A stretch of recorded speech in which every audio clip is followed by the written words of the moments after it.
So if you've been around here for any length of time, you know we're big fans of Dave Ramsey. I talk about his books. I share his advice. We went on his show, like big Dave Ramsey fans, okay. But as we've kind of progressed in our journey, we've realized that some of the things that work for us and make sense to us don't really follow the Dave Ramsey path. So here are some ways that we stray from Dave Ramsey's advice.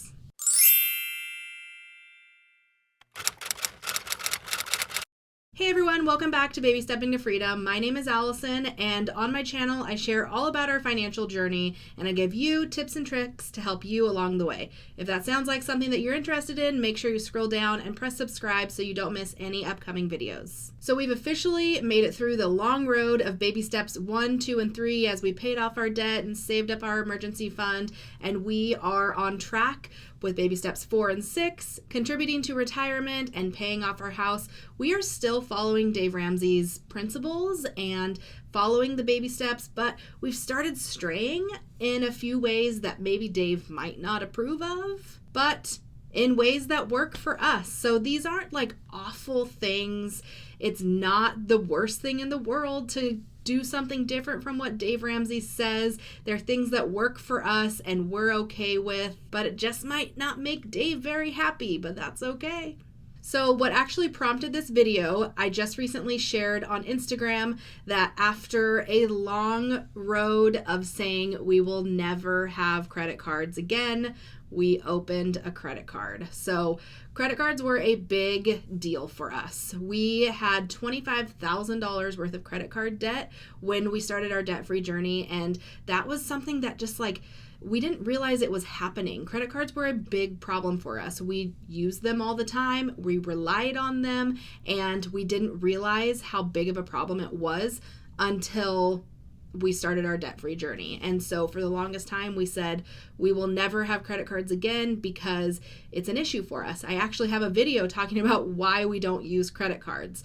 But in that video, I mentioned we're not against credit cards, and we haven't completely written them off forever, and we see the value in them sometimes. And this purpose of why we got a credit card made sense to us. So if you follow me on Instagram, you may have seen that in December we are taking a trip to Scotland. This is our big debt-free anniversary trip that we have cash flowed. We're super excited about it, but we started realizing that neither of us have ever really traveled internationally without a credit card.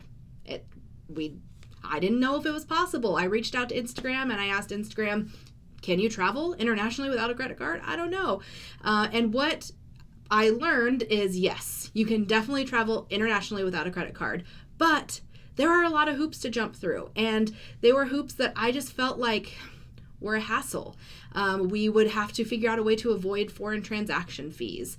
We're renting a car, and we would probably still be able to rent a car, most likely, but they would probably put a big hold on our account, which would be a big headache. We would have to find ATMs to get cash out and pay fees on cash. We may still do that a little bit, but it just seemed like kind of a headache. Whereas if we just got a credit card with no foreign transaction fees, we could just use our credit card for the majority of the transactions and pay it off probably while we're still on the trip, because we have all of the money saved up and we're cash flowing the trip, but the logistics of using cash and debit on this trip seemed overwhelming and possible, but not really something that either of us were interested in navigating. So for the purposes of this trip, we opened a credit card, and we said we'd never do that, but here we are. So as of right now, the purpose of the card is for this trip. Once we get back from the trip, we will not be using it, although I am interested in the world of travel hacking. Erin, on the other hand, is not super into that idea. I would like to try and do some travel hacking, get some rewards from credit cards as we pay them off, never pay any interest, and get free travel. The problem is that Erin's not completely on board. It makes me a little nervous because I know how big of a problem it was for us, but I also know that our habits have changed. You know, that happened when we never budgeted. We had no idea how much money we had. We were buying impulsively. All of those things have changed now, and I am pretty confident that it wouldn't be a problem, but I also know our spending habits. And like right now, I've talked about on my videos before where we have a period of time between getting paid and when we had budgeted, and we go buck wild. Not really buck wild, but we're like, ooh, we haven't budgeted yet. Let's go buy this and let's go out to dinner and do this. And that's like, it's like free money, and we still have an issue with spending when it's not budgeted for. So having a credit card with money that's available to us could be dangerous, but we're also very in tune with our finances. And if we see ourselves going in that direction, I have no doubt that we will close the card, get rid of it, be done with it, and never find ourselves in credit card debt again. So we'll see what this ends up turning into. For right now, we will use the card while we're in Scotland, pay it off probably while we're still there, and put it away when we get home. We may dabble in some travel hacking later on, but for this purpose, that's all we're going to use it for. So Dave Ramsey would be very upset with us. Even when we went to our debt-free scream, we had to say, nope, we do not have a credit card. He would not let us come on his show if we have a credit card. So shh, don't tell him.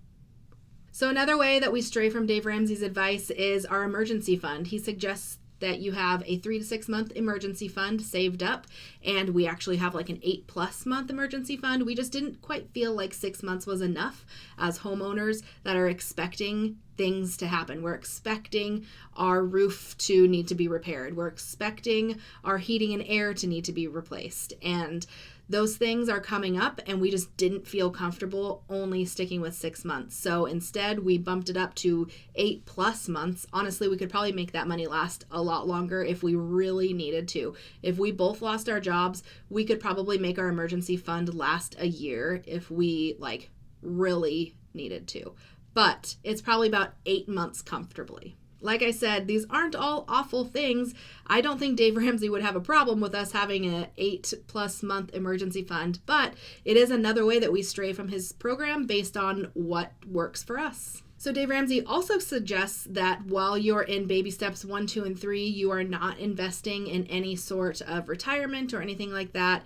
His idea is that why would you be putting money in investments when you are paying out in interest and stuff? He says, would you invest money on a credit card? No. You wouldn't take money from a credit card and put it towards an investment. You wouldn't buy stocks with a credit card. That doesn't make any sense. So why are you investing while you're still in debt? That's Dave Ramsey's idea, and we were okay with that for the most part. But during baby step 2, I was required to contribute to my state pension. I had no choice. So, he would probably be okay with that because I didn't have a choice.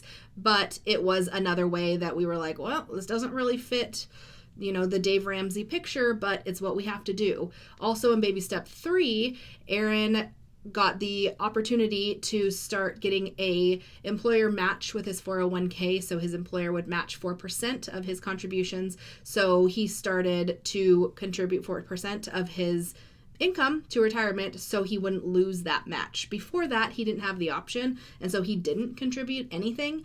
And I didn't contribute anything above my pension, but we did have retirement contributions during baby steps 2 and 3. Also, during baby step 2 and 3, actually, we both had the mindset that we needed to have something that was sustainable to us. This plan needed to be sustainable so we could follow through with it. And what that meant is we weren't really as frugal as we could have been. We didn't live the beans and rice life that Dave Ramsey suggests. We still bought things that we wanted to buy. We went out to eat. We did it in moderation and within budget, but we didn't live quite as frugally as we probably could have, but it's what worked for us. So we went on a couple trips during our debt-free journey, not big trips, but we still took some trips that were money spent that was not necessary. We bought a new couch during our debt-free journey. We went out to eat during our debt-free journey. All of those things Dave Ramsey says, no, don't do. But we were like, we need to make this work for us. And so we worked it into the budget and we did what works. So I say it all the time on here, do what works for you. If what somebody says doesn't work for you, figure out a way to make it work for you. Work out your budget so your budget is something that you can follow through with. Don't set yourself up for failure, because then what's even the point? What's the point of even doing this if you know you're going to fail because you're not making a plan that works for you? So that is why we are straying a little bit, and we have strayed a little bit from Dave Ramsey's advice, because we're doing what works for us and what makes sense for us in the moment, and it's subject to change always. We are always changing what we're doing and modifying and tweaking, and that's okay, because we are creating a plan that's sustainable for us, that we can stick with for the long term to better our financial future. So let me know down below, what are some ways that you maybe stray from Dave Ramsey's advice, or stray in other ways from people's financial suggestions, I guess, if you do something that's a little out of the norm. While you're down there, if you haven't yet, make sure you press the red subscribe button so you don't miss any upcoming videos. I appreciate you spending this time with me, and I'll see you soon.